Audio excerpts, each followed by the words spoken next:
बघूयात पुढची बातमी।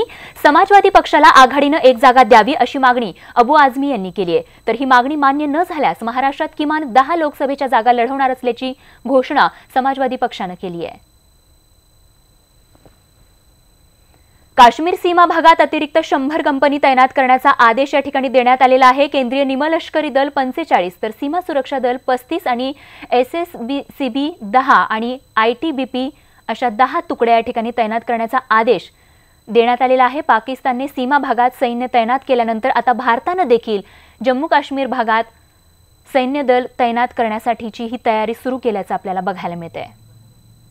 तर एकूणच आपण पाहतोय दहशतवादाशी 2 हात करण्यासाठी आता भारतीय लष्कर देखील आपलं सर्व सामर्थ्य पणाला लावत असल्याचं बघायला मिळते आणि तीनही दल आता युद्ध पातळीवरती या ठिकाणी आपलं सामर्थ्याचं दर्शन करण्यासाठी या ठिकाणी तयार असल्याचं कळतंय। दहशतवादाचा बिमोड करण्यासाठी, दहशतवादाची 2 हात करण्यासाठी कोणतीही वेळ आली तर त्याचा सामना करण्यासाठी आपलं लष्कर तयार आहे, हेच या संपूर्ण कृतीतून या ठिकाणी बघायला मिळतंय। तर पुलवामा येथे CRPF जवानांवर झालेल्या दहशतवादी हल्ल्यापूर्वीचा काही वेळा आधीचा एक व्हिडिओ समोर आलाय। सुखजिंदर सिंग असं या जवानाचं नाव असून त्यांनी हा व्हिडिओ आपल्या पत्नीला पाठवला होता।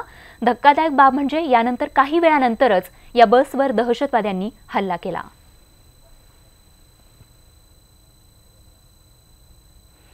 पुलवामाच्या हल्ल्यानंतर भारताने चोहोबाजूंनी कोंडी सुरू केल्याने पाकिस्तानची आता चांगलीच घाबरगुंडी झाली आहे। पाकिस्तानच्या लष्कराने पत्रकार परिषद घेऊन भारतच दहशतवादाला प्रोत्साहन देत असल्याचा उलटा आरोप केलाय। 70 साल आप ही को पढ़ा, आप ही को देखा, आप ही के लिए कैपेबिलिटी तैयार की और रिस्पॉन्स भी आपके लिए। पाकड्यांच्या उलट्या बोंबा, घाबरलेल्या पाकड्यांचे भारतावर बेछूट आरोप, भारतच दहशतवाद पोसत असल्याचा कांगावा, पुलवामा हल्ल्यानंतर भारताची कठोर भूमिका, भारतीयांचा आक्रोश आणि वाढत्या आंतरराष्ट्रीय दडपणामुळे पाचावर धारण बसलेला पाकिस्तान आता भारतीयांविरोधातच गरळ ओकत सुटलाय। जंग की धमकियां आपकी तरफ से आ रही हैं, बदले की धमकियां आपकी तरफ से आ रही हैं। हम एक सॉवरन स्टेट हैं, हम आपकी धमकियों या आपके बदले लेने की जो तैयारियां हैं उसके रिस्पॉन्स देने का हमें हक है, जैसे कि प्राइम मिनिस्टर ने कहा है। दहशतवाद्यांना पोचणाऱ्या पाकिस्तानच्या लष्करानं पत्रकार परिषद घेऊन जगासमोर भारतावरच बाजी उलटवण्याचा लंगडा प्रयत्न केलाय।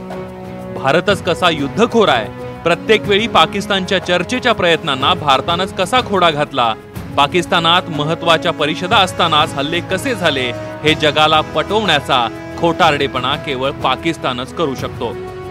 उड़ी का हुआ 18 सितंबर 2018 को हमारे प्राइम मिनिस्टर ने यूनाइटेड नेशन जनरल असेंबली में तकरीर के लिए जाना था।